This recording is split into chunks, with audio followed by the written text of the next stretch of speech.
Italy's style capital, where Gothic spires pierce the sky and Renaissance masterpieces hide behind elegant storefronts. In just one day, you'll stand beneath the marble forest of the Duomo, lock eyes with Da Vinci's Last Supper, sip spritz by the canals of Navigli, and walk through one of the oldest shopping galleries on Earth.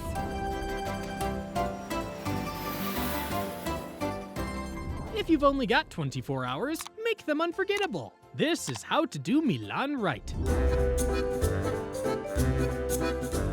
Best time to visit Milan. The best time to visit Milan is during the spring, March to May, and autumn, September to November, when the weather is mild and ideal for exploring on foot. These seasons offer comfortable temperatures between 50 and 68 degrees Fahrenheit, 10 to 20 degrees Celsius, blooming gardens, and fewer crowds. Summer is popular but hot, with highs around 85 degrees Fahrenheit, 29 degrees Celsius, and increased tourist traffic, especially in July and August. Winter brings lower prices and a quieter atmosphere, though it can be cold and damp, with temperatures dropping to 37 to 46 degrees or 3 to 8 degrees Celsius. Milan Airport tips.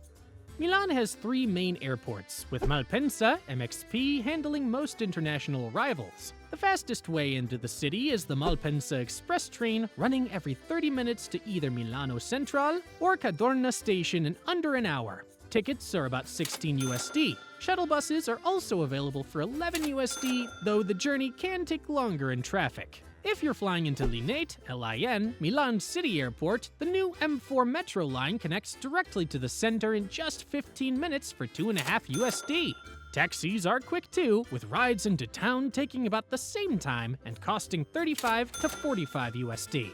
Arriving at Bergamo, BGY, the shuttle bus to Milano Central is your best bet. It runs regularly, takes about an hour, and costs 10 to 11 USD.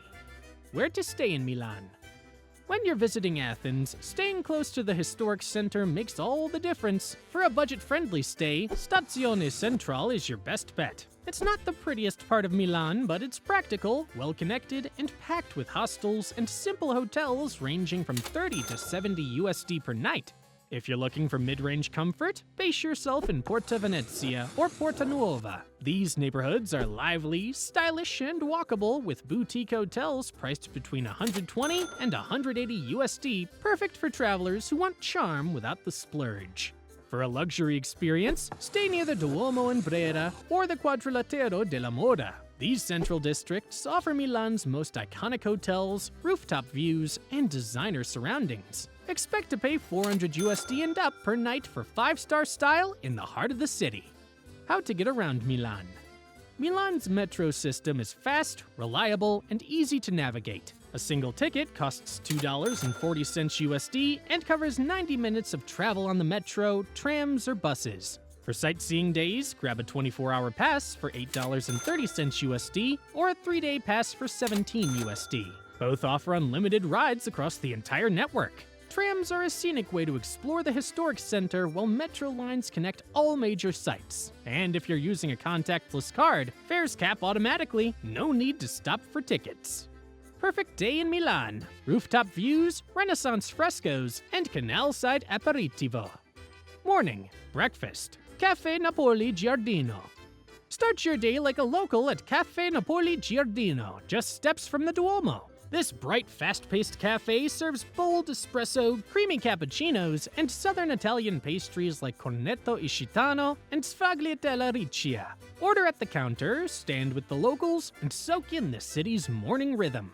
Breakfast here runs about 6 to 8 USD. Simple, quick, and distinctly Milanese. Piazza del Duomo and Duomo di Milano. Step into Milan's main square and feel the city breathe around you. Piazza del Duomo is where it all converges. Street performers, commuters, early risers with coffee in hand, and the quiet awe of travelers looking up for the first time. As its center, the Duomo di Milano rises in stone lacework and golden light. This Gothic giant took nearly 600 years to complete, and the result is staggering. Inside, columns stretch like forest trunks beneath stained glass windows that flood the marble aisles with color. Entry to the cathedral starts at 12 USD, and while the interior alone is stunning, the real reward is above. For 20 USD, you can ride the lift to the rooftop and walk between delicate spires and carved saints with open sky on all sides. On clear days, you'll catch the snow-capped Alps beyond the skyline, but even in the haze, Milan spreads out in quiet geometry below. It's a rare moment of stillness high above the city. Insider tip: instead of entering through the main front steps, look for the side entrance near the ticket office. It's often overlooked and can save you time, especially during peak hours. And if you're aiming for rooftop photos, come just after sunrise when the stone glows warm and the terrace is nearly empty. Galleria Vittorio Emanuele II. Just beside the Duomo, step under the soaring glass dome of the Galleria Vittorio Emanuele II, one of the oldest and most beautiful shopping arcades in the world. Built in the 19th century and nicknamed Il Salotto di Milano, Milan's living room, the Galleria blends architecture, commerce, and civil pride into a single elegant space. The floors are paved in intricate mosaics, the walls lined with wrought iron balconies, and the ceilings arch skyward in glass and light. Designer boutiques fill the edges, Prada, Gucci, Louis Vuitton, but it's all the atmosphere that leaves the strongest impression. Everything here feels intentional, from the golden signage to the rhythm of footsteps echoing beneath the dome. You don't need to buy anything, just stroll, pause beneath the central octagon, and let the building speak for itself.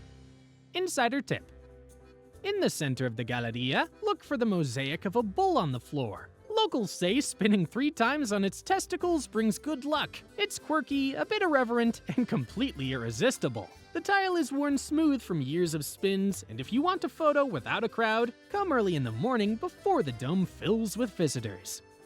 Piazza della Scala.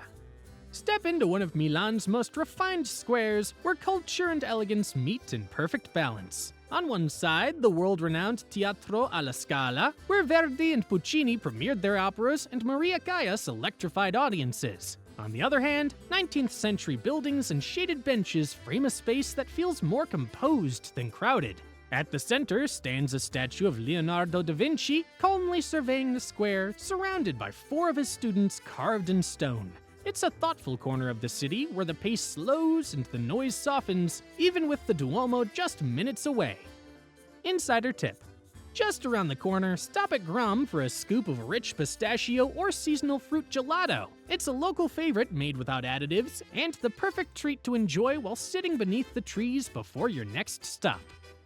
Late morning, Chiesa di San Maurizio al Monastero Maggiore. Tucked behind a modest stone facade on Corso Magenta, this hidden gem reveals one of the most dazzling interiors in Milan. Every inch of Chiesa di San Maurizio is covered in vividly 16th century frescoes, walls, ceilings, and arches alive with biblical scenes, angelic choirs, and bursts of gold leaf that catch the light like flame. Often called Milan's Sistine Chapel, the church is divided into 2 chambers: the main nave for the public, and the inner hall where cloistered nuns once worshipped behind ornate latticework screens. The frescoes are by Bernardino Luini and his school, artists who studied under Leonardo, and the influence shows in the expressive faces and delicate detailing throughout. Today, both spaces are open to visitors, completely free of charge. It's quieter than the Duomo, but no less awe-inspiring. A place that feels untouched by time. Many stumble in it by accident, few leave unmoved. Lunch, Panini di Santis. Break for lunch at Panini di Santis, a beloved stop tucked along Brera's quiet side streets. This spot keeps things simple: crisply toasted panini, fresh Italian ingredients, and counter service that moves fast without feeling rushed. The most popular order? The soffice, layered with cooked ham, fontina cheese, tomato, and oregano, finished with a touch of olive oil. It's warm, balanced, and exactly the kind of sandwich that lingers in your memory long after the last bite. A full lunch here typically runs 10 to 14 USD, and if you find an open seat, linger a little. It's a perfect midday reset. Santa Maria delle Grazie and the Last Supper. From the outside, Santa Maria delle Grazie may seem like just another red brick church, but step through its quiet courtyard and you'll find one of the most iconic artworks on Earth. Painted directly onto the refectory wall of the former Dominican convent, Leonardo da Vinci's The Last Supper captures the very moment Jesus announces his betrayal, a scene frozen in tension, gesture, and light. The scale is surprising. Nearly 30 feet wide, the mural commands the entire wall, yet its emotional detail draws you in close. Hands mid-motion, faces turned, expressions caught between disbelief and sorrow. Despite centuries of damage, restoration, and even near obliteration during World War II, the painting still holds extraordinary power. Viewing is strictly timed, with only 15 minutes allowed per group, and visitor numbers are tightly controlled to preserve the work. Tickets start at around $17 USD and often sell out weeks in advance. Booking ahead isn't just smart, it's essential. The atmosphere is reverent, the lighting soft, and the silence in the room speaks volumes. This isn't just a highlight of Milan, it's one of the most intimate encounters with Renaissance art you'll find anywhere in the world. Afternoon, Sforzesco Castle. Built in the 15th century by the powerful Sforza family, Castello Sforzesco still dominates the heart of Milan with its towering walls, fortified gates, and expansive courtyards. Originally constructed as a military fortress, it later became a symbol of Renaissance power, home to dukes, soldiers, and artists alike. Step through the main gate and you'll find a series of vast open courtyards, arched corridors, and symmetrical towers that give the castle its distinctive silhouette. Today, it houses a complex of civic museums and galleries, each tucked behind thick stone walls. Inside, you'll find everything from medieval armor and antique musical instruments, to tapestries, decorative arts, and even Michelangelo's haunting Rodanini Pieta, his final unfinished sculpture. Entry to the courtyards is free, offering a peaceful place to wander. Full museum access costs about $6 USD, and it's worth every moment if you're drawn to history, craftsmanship, or simply the feeling of being surrounded by centuries of stories. Insider tip. To truly appreciate its hidden beauty, explore the Sala delle Asse, a ceiling fresco by Leonardo da Vinci depicting an intertwined forest canopy. It's tucked inside the museum complex and easy to miss. Don't skip it. Parco Sempione. Just beyond the castle walls, Parco Sempione stretches out like a green pause button in the middle of Milan. Designed in the late 19th century on the site of the former ducal gardens, this expansive park now serves as the city's open-air living room. Locals come here to jog at sunrise, picnic in the afternoon, or simply sprawl in the shade with a book and a slice of focaccia. Whether you're pausing for rest or just passing through, Parco Sempione offers a welcome contrast to the city's architectural intensity. It's not a destination, it's a rhythm reset. Insider tip. For a rare aerial view, head to Torre Branca in Parco Sempione. This 108-meter steel tower offers sweeping views of Milan and, on clear days, the Alps. It's a little off the beaten path, but worth the about $6.50 USD entrance for the fresh air perspective. It operates weekends and select weekdays. Arco della Pace. Framing the northwest edge of Parco Sempione, the Arco della Pace, or Arch of Peace, rises with neoclassical grandeur against the Milan sky. Originally commissioned by Napoleon to celebrate his victories, construction was halted when his empire fell and later repurposed to honor European peace after the Congress of Vienna. That layered history still lingers in its sculptured reliefs and inscriptions. Topped with a chariot drawn by 6 bronze horses and flanked by Corinthian columns, the arch is a perfect blend of scale and symmetry. A tree-lined promenade leads directly toward it, giving the approach a quiet sense of ceremony. It is not crowded, not loud, just a moment of calm grandeur at the edge of the city. No ticket needed, just walk up, stand beneath it, and look up. Late afternoon, Brera district and Pinacoteca di Brera. Tucked just beyond the city center, Brera invites a slower pace. Its cobbled streets curve past ivy-covered balconies, candlelit wine bars, and artisan boutiques where hand-bound books and vintage prints still line the windows. There is an old-world calm here, as if the neighborhood remembers the days when painters and poets gathered in smoky cafes to talk art and revolution. At the heart of Brera stands the Pinacoteca di Brera, one of Italy's most revered galleries. Housed in a former monastery, its quiet cloisters now protect masterpieces by Caravaggio, Raphael, Mantegna, and Hayes. The galleries are intimate, beautifully lit, and curated for close looking, not rushed glances. Entry is around $17 USD and includes access to a peaceful inner courtyard where stone arches and silence offer a welcome break from the city's faster rhythm. Brera doesn't ask for attention, it earns it slowly, one quiet moment at a time. Braidense National Library. Housed in the same 18th century palazzo as the Pinacoteca, the Braidense National Library is one of Italy's oldest public libraries and a hidden gem many visitors walk right past. Inside, the scent of old paper lingers beneath vaulted ceilings where carved wood shelves, antique globes, and rows of ancient tomes evoke a quieter, slower Milan. Scholars still study beneath crystal chandeliers, but visitors are welcome to quietly explore. Entry is free, and even a short walk through its reading rooms feels like stepping into a forgotten chapter of the city's past. Whether you're a book lover or simply craving a peaceful detour from the crowds, this place offers something rare in the heart of Milan. Brera Astronomical Observatory. Tucked above the Braidense Library, the Brera Astronomical Observatory adds a quieter scientific layer to Milan's most artistic neighborhood. Founded in the 18th century, it once served as the official observatory of the Duchy of Milan and still plays a role in modern astrophysical research today.